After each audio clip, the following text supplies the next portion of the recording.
וכשגדעון דיבר על מדיניות, אז זה באמת להסתכל על איזושהי תמונה נורא גדולה, וחשבתי על החיים של פרט, של אדם ייחודי, ועל איך בטריטוריה של מציאת זוגיות היום זה כל כך בולט, שיש איזשהם מדדים או פרמטרים למה היא זוגיות מוצלחת ומה אני מחפש בבן זוג, ועד שאתה לא תשיג את כולם, אתה לא תשב בשקט ולא תהיה רגוע, והמרדף אחרי הצ'קליסט שיש לנו, שירוויח ככה ויעסוק במקצוע מהתחום הזה, ושיראה מצוין, ושאימא שלו תהיה לתפארת מדינת ישראל, ושיגיע מאזור מסוים בארץ, זה פשוט endless story, ומה מתוך זה באמת אתה מחפש, מה מתוך זה באמת אני מחפשת, או מה בי צריך את זה, כמעט אף פעם לא נדע לענות על זה.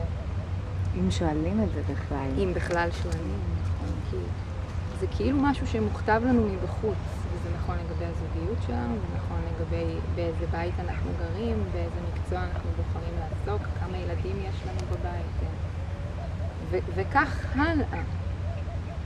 זאת אומרת, ההימצאות באיזשהו מקום שמוכתב לנו מבחוץ, או שמצופה מאיתנו, או ששייך לאיזושהי מערכת שהיא חיצונית לנו, לחלוטין חוסם את האפשרות של להיות עם מה שיש, או להיות באיזשהו רגע כמו שהוא, ולתת לו לעבור דרכנו, לעבוד עלינו, ודרכו לראות את המטרה של הרגע הבא, או של הצעד הבא.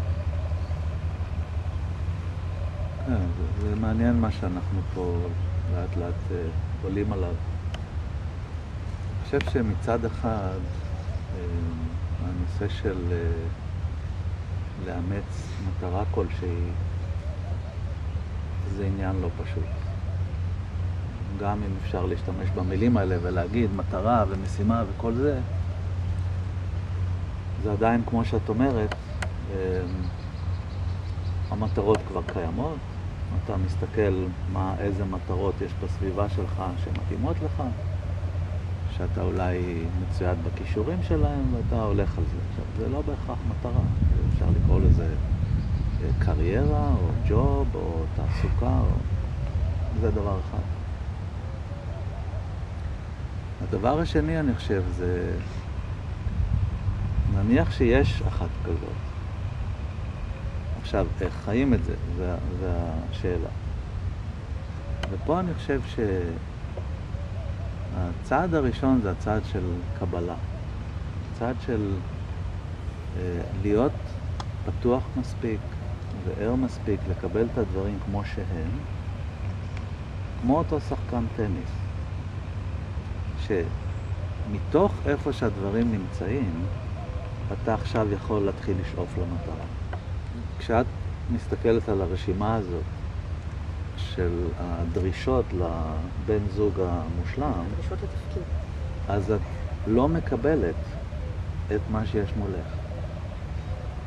וזה אומר שאנחנו רוב הזמן סגורים בתוך איזושהי תמונה או איזושהי רשימה, ולרוב אנחנו מרוצים או לא מרוצים בהתאם לרשימה הזאת, אבל אנחנו לא פתוחים למה שיש.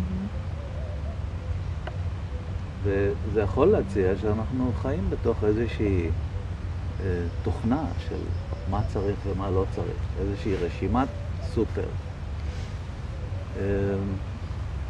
שגם אם זה יוצא בכיוון שאנחנו רוצים אותו, זה עדיין לפי הרשימה, אנחנו לא ממש חיים בזה. אנחנו רק הולכים ואומרים לעצמנו, מצאתי את הבת זוג המעולה, יש לה את זה וזה וזה, אבל אנחנו לא חיים את זה, אנחנו לא פוגשים את זה באמת.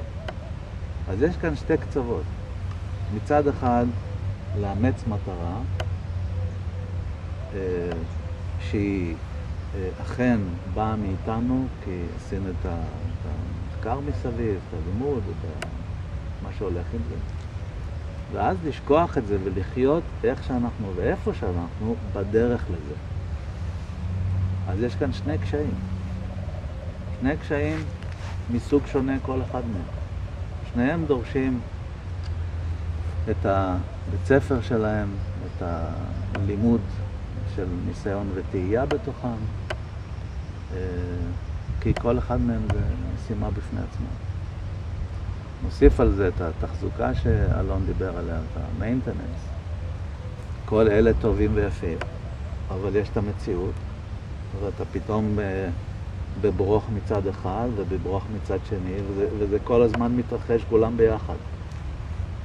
אז יש פה איזה טייס בתוך החללית הזאת, והוא צריך ללמוד ללחוץ על כל הכפתורים, למשוך את המנופים, ולא נתנו לנו רובוט שנע על פסי רכבת, שאתה רק לוחץ on, וזהו, אתה נוסע לכל הדרך.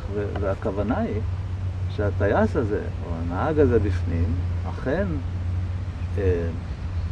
יתאמן במגוון הרחב הזה של כישורים, יכולות, תפיסות, למידה. ואז מה עושה בן אדם?